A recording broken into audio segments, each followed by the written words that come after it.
Jangan lupa like, komen, dan subscribe channel YouTube TVRI Bengkulu dan nyalakan lonceng notifikasinya.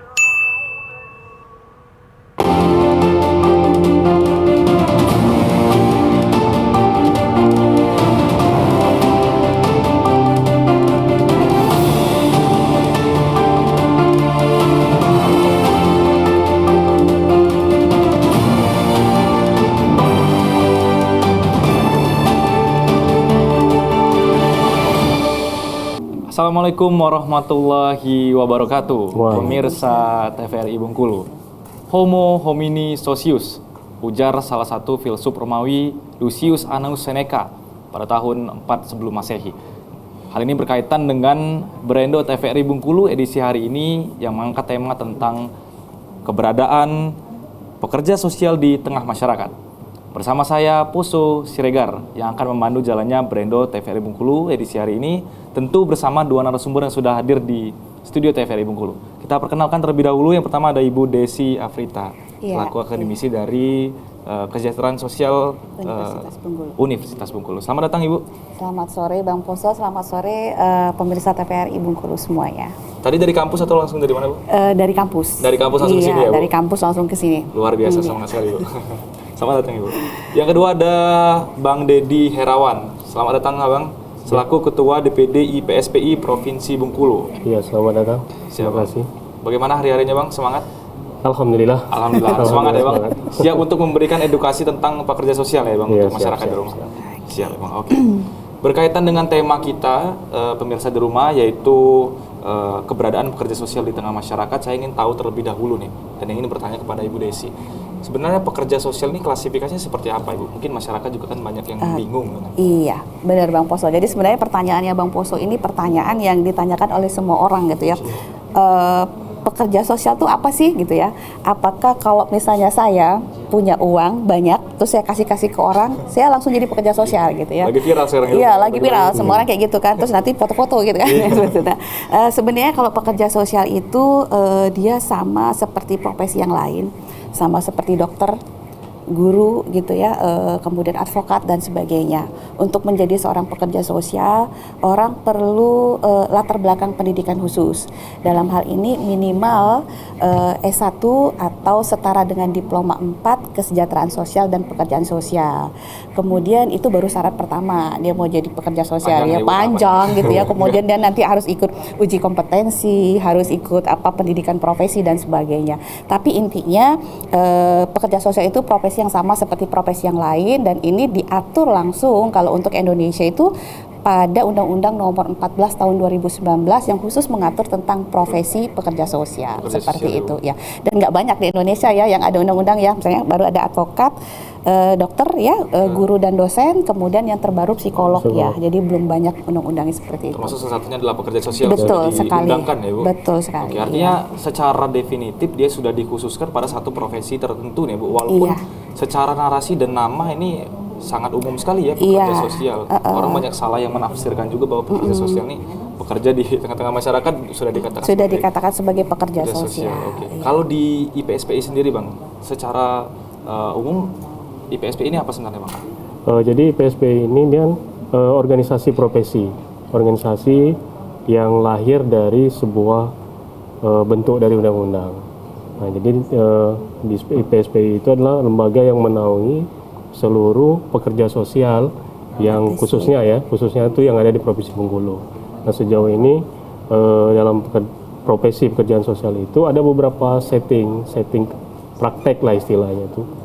Misalnya praktek terkait dengan disabilitas, kemudian lansia, kemudian nafza, anak dan keluarga. Nah, artinya organisasi ini yang menaungi para pekerja sosial ini secara keseluruhan. Jadi mereka bernaung dalam organisasi yang disebut IPSPI atau Independen Pekerja Sosial Profesional Indonesia. Apakah yang termasuk jadi bagian dan anggota IPSPI ini adalah hanya pekerja sosial yang sudah tersertifikasi atau seperti apa itu Bang? Kalau dalam aturannya enggak juga. Jadi kalau yang dia punya hak penuh itu adalah orang-orang yang sudah tersertifikasi. Nah, itu ada lembaga sertifikasinya kan. Nah, kebetulan di luar dari organisasi profesi ya Bang? Di luar. Dia berada di luar yang memang yang melaksanakan proses sertifikasi. Nah, di sisi lain itu ada mahasiswa yang bisa gabung ke dalam organisasi tersebut, tapi kesejahteraan sosial. Kemudian ada alumni yang memang dia mendaftar untuk menjadi bagian dari keanggotaan.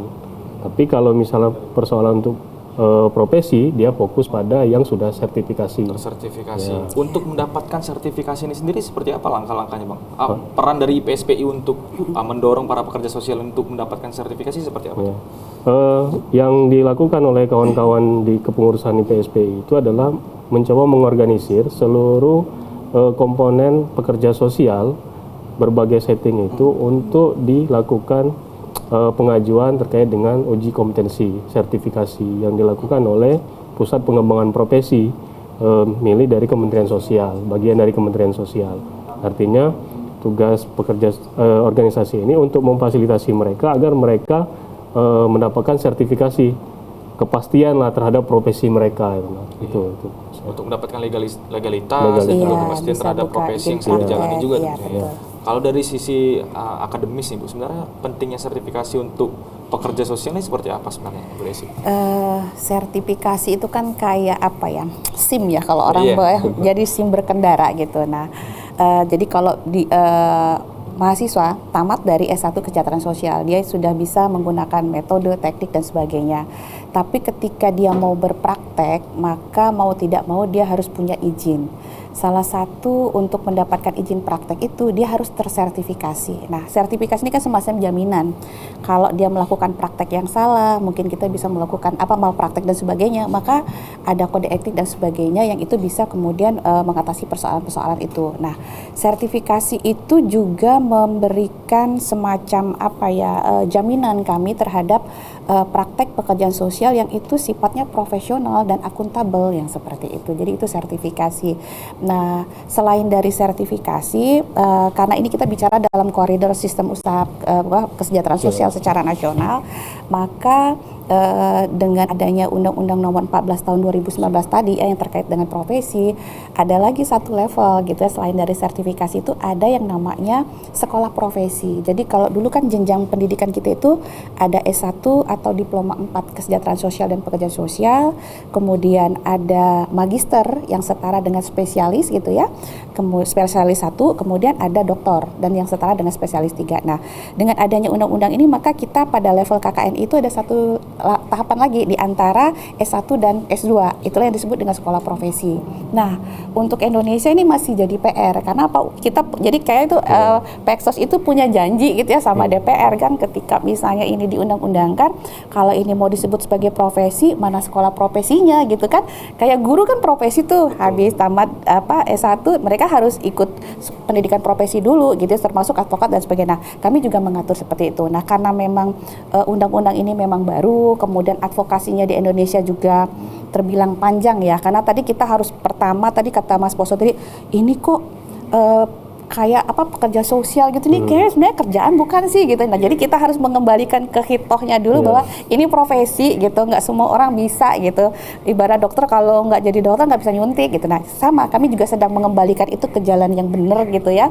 Karena kalau di luar negeri itu paling gampang ya, social worker tuh langsung iya ya gitu ya. Di film-film ada gitu ya. Nah, kalau untuk Indonesia siapa ya gitu, aku bisa ya gitu. Jadi kita sedang mengembalikan itu ke hitohnya. Nah, perjalanannya tentu panjang dan makanya undang-undang ini menjadi titik balik buat kami kayak oh ya kita harus yang seperti itu. Meskipun kemudian masih banyak orang yang merasa kok kayaknya ini lapangan kerja kita kenapa dipersempit hanya boleh itu gitu. Karena apa? Ya tadi tidak sembarang orang bisa melakukan praktek pekerjaan sosial. Tadi kita memberikan garansi itu dari apa? Dari pendidikannya, dari sertifikasi dan sebagainya yang seperti itu. Secara profesi sebetulnya kan dari sebelum 2019, dari jauh-jauh sebelum ini kan sudah ada sebetulnya kan. Sudah, dari tahun 45 malah kalau di Indonesia. Sudah ada Bapak Ibu ya. Tapi diundangkan dalam sebuah produk hukum itu baru ada di 2019. Betul. Harus ada keharusan sertifikasi dan lain sebagainya. Artinya sebelum ini seperti apa situasinya Ibu?